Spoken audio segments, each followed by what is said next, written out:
आजकल supreme court के अंदर चल रही डिबेट्स और रिमार्क्स पर पूरी लीगल फ्रेटर्निटी का फोकस है, स्पेशली जब बात रिफ्यूजी राइट्स की होती है। आपको सुप्रीम कोर्ट की एक लेटेस्ट हियरिंग तो याद ही होगी, जहां 2 दिसंबर को सुप्रीम कोर्ट बेंच ने Rohingya refugee custodial disappearance case की हियरिंग के दौरान कुछ रिमार्क पास किए थे।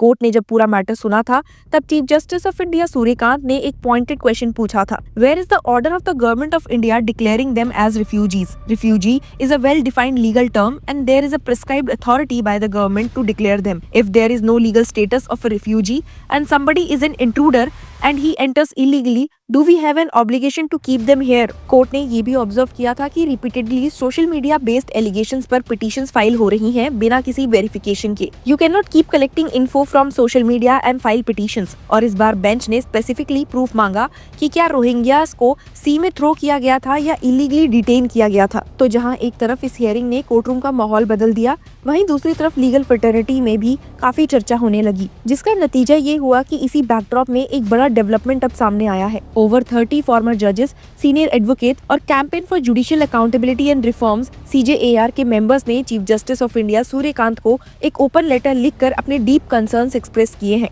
जी हाँ, आपने बिल्कुल सही सुना।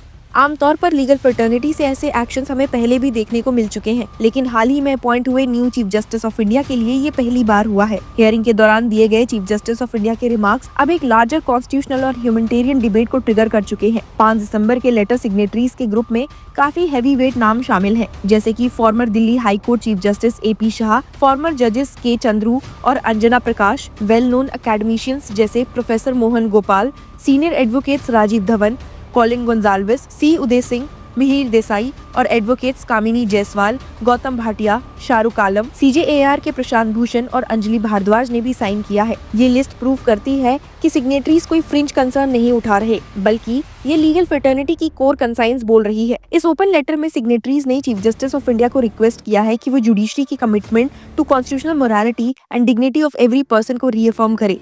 लेटर का टोन शार्प और कंसर्न बिल्कुल क्लियर था। सिग्नेटरीज का कहना है कि जुडिशरी की तरफ से वल्नरेबल ग्रुप्स के बारे में नेगेटिव या डिसमिसिव रेटोरिक पब्लिक ट्रस्ट को अंडरमाइन करता है। ये पिटीशन, जो doctor Rita Manchanda, south Asia में कन्फ्लिक्ट और डिस्प्लेसमेंट पर काम करने वाली एक well known human rights scholar ने फाइल की है। लेटर में हाईलाइट किया गया है कि बेंच के कुछ ऑब्जर्वेशंस ने रोहिंग्यास को एक तरह से इंट्रूडर्स फ्रेम किया, उनके टनल डिग कर इंडिया एंटर करने जैसे इमेज को इन्वोक किया और इनडायरेक्टली ये इम्प्लीकेशन क्रिएट किया कि शायद उनको बेसिक नेसेसिटीज जैसे फूड, शेल्टर, एजुकेशन तक का एंटाइटलमेंट नहीं है। सिग्नेटरीज का कहना है कि बेंच ने ये भी रिमार्क सजेस्ट किया है कि उनको बस 3rd डिग्री मेजर्स से स्पेयर किया जाना चाहिए। ये लैंग्वेज उनके हिसाब से एक एक्सट्रीमली वल्नरेबल कम्युनिटी को डिग्रेड करती है और कॉन्स्टिट्यूशनल प्रोटेक्शंस के अगेंस्ट जाती है। रोहिंग्या कम्युनिटी के ग्लोबल स्टेटस को लेकर लेटर में स्ट्रॉन्ग रिमाइंडर्स दिए गए। उन्हें internationally the most persecuted minorities in the world माना गया है। म्यांमार की स्टेटलेस मुस्लिम एथनिक माइनॉरिटी डेकेड से वायलेंस और डिस्क्रिमिनेशन फेस कर रही है। इंटरनेशनल कोर्ट ऑफ जस्टिस ने जेनोसाइड तक के टर्म्स का यूज किया है। ऐसे में जब ये पॉपुलेशन इंडिया में रिफ्यूज ढूंढती है, बिल्कुल वैसे ही जैसे पुराने डेकेड्स में तिब्बत, श्रीलंका और 1971 बांग्लादेश क्राइसिस के लोगों ने किया, तब इंडिया की लीगल और मॉरल रिस्पॉन्सिबिलिटी ऑटोमेटिकली सरफेस होती है। उन्होंने कहा है कि इंडिया का खुद का standard operating procedure for foreign national claiming to be refugees 2011 updated 2019 prosecution based recognition को एक्सेप्ट करता है। ये SOP एक फॉर्मल एक्नॉलेजमेंट है कि इंडिया रिफ्यूजी डिटर्मिनेशन प्रोसेस को कस्टमरी इंटरनेशनल लॉ के प्रिंसिपल से अलाइन करता है, चाहे इंडिया रिफ्यूजी कन्वेंशन का सिग्नेटरी नहीं भी हो। सिग्नेटरीज का एक मेजर लीगल पॉइंट ये था कि रिफ्यूजी स्टेटस एक डिक्लेरेटरी प्रोसेस होता है, नॉट डिस्क्रिशनरी। मतलब अगर कोई परसिक्यूशन से भाग कर आ रहा है तो उसका रिफ्यूजी होना फैक्ट से डिटरमाइन होता है, गवर्नमेंट के मूड से नहीं। ये प्रिंसिपल डायरेक्टली नॉन रिफॉल्वमेंट डॉक्ट्रिन से लिंक्ड है, जो क्लियरली कहता है कि परसिक्यूटेड इंडिविजुअल्स को वापस उस जगह नहीं भेजा जा सकता जहां उनकी लाइफ या लिबर्टी थ्रेट में हो। CJI को लेटर में याद दिलाया गया है कि इंडियन कोर्ट्स ने नॉन रिफॉल्वमेंट को आर्टिकल 21 का हिस्सा माना है और ये एक सेटल्ड प्रिंसिपल बन चुका है। इसी कंटेक्स्ट में लेटर आर्टिकल 21 का रेफरेंस देता है, reminding the chief justice of India of the supreme court's own ruling in NHRC versus state of Arunachal Pradesh 1996। उस वर्डिक्ट में कोर्ट ने क्लियरली होल्ड किया था कि स्टेट का ड्यूटी है कि वो अपने टेरिटरी के अंदर किसी भी पर्सन, चाहे सिटीजन हो या नहीं, की लाइफ और लिबर्टी को प्रोटेक्ट करे। सिग्नेटरीज का कहना है कि अगर कॉन्स्टिट्यूशनल गारंटी को सिर्फ कस्टोडियल टॉर्चर से बचाने तक रिड्यूस किया जाए तो ये ना लीगल जस्टिफिकेशन होल्ड करता है और ना ही मॉरल। लेटर का एक डेमोक्रेटिक एंजाइटी बेस्ड कंसर्न भी था कि जब सुप्रीम कोर्ट जैसे टॉप जुडिशियल बॉडी रिमार्क्स देती है तो उनका कैस्केडिंग इफेक्ट होता है।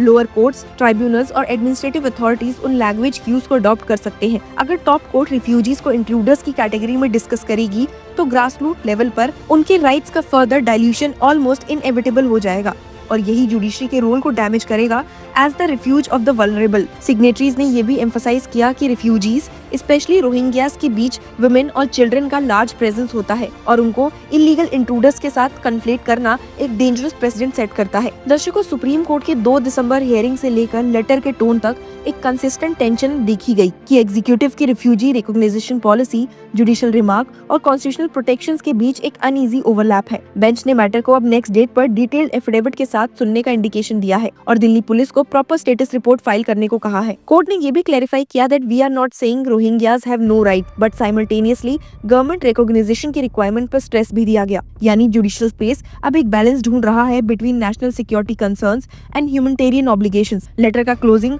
One of the most powerful parts था। सिग्नेटरीज ने चीफ जस्टिस ऑफ इंडिया से कहा है कि जुडिशरी का ऑब्लिगेशन है कि वो ह्यूमन डिग्निटी को अपहोल्ड करे इररिस्पेक्टिव ऑफ ओरिजिन, और उन्होंने एक लाइन लिखी जो पूरे डिबेट का मॉरल सेंटर बन सकती है कि सुप्रीम कोर्ट की मेजेस्टी सिर्फ उसके डिसीजन से मेजर नहीं होती बल्कि इस बात से भी होती है that the humanity with which those verdicts are delivered। और शायद यही पॉइंट है जहां पूरा कंट्रोवर्सी, पूरा कॉन्स्टिट्यूशनल डिबेट सेटल होता है। इंडिया का सुप्रीम कोर्ट वही इंस्टीट्यूशन माना गया है जहां सबसे वल्नरेबल लोग भी नॉक कर सकते हैं और जब उनके बारे में रिमार्क्स पब्लिक डिस्कोर्स में शेप करते हैं तो उनकी डिग्निटी को प्रोटेक्ट करना जुडिशरी का इनहेरेंट कॉन्स्टिट्यूशनल ड्यूटी बन जाता है। इस पूरे एपिसोड से एक चीज क्लियर होती है कि रोहिंग्या रिफ्यूजीज के इशू को लेकर इंडिया की जुडिशरी और सिविल सोसाइटी के बीच एक एक्टिव डायलॉग चल रहा है। ये डायलॉग अनकंफर्टेबल भी होगा, कॉम्प्लेक्स भी, लेकिन नेसेसरी भी है, क्योंकि जब तक आर्टिकल 21 का प्रॉमिस फॉर एवरी पर्सन जब तक जिंदा रखा जाएगा तब तक ही इंडिया अपने कॉन्स्टिट्यूशनल मोरालिटी के ट्रू स्पिरिट को अपहोल्ड कर पाएगा। आपको क्या लगता है? Tell us in the comment section and keep following law चक्र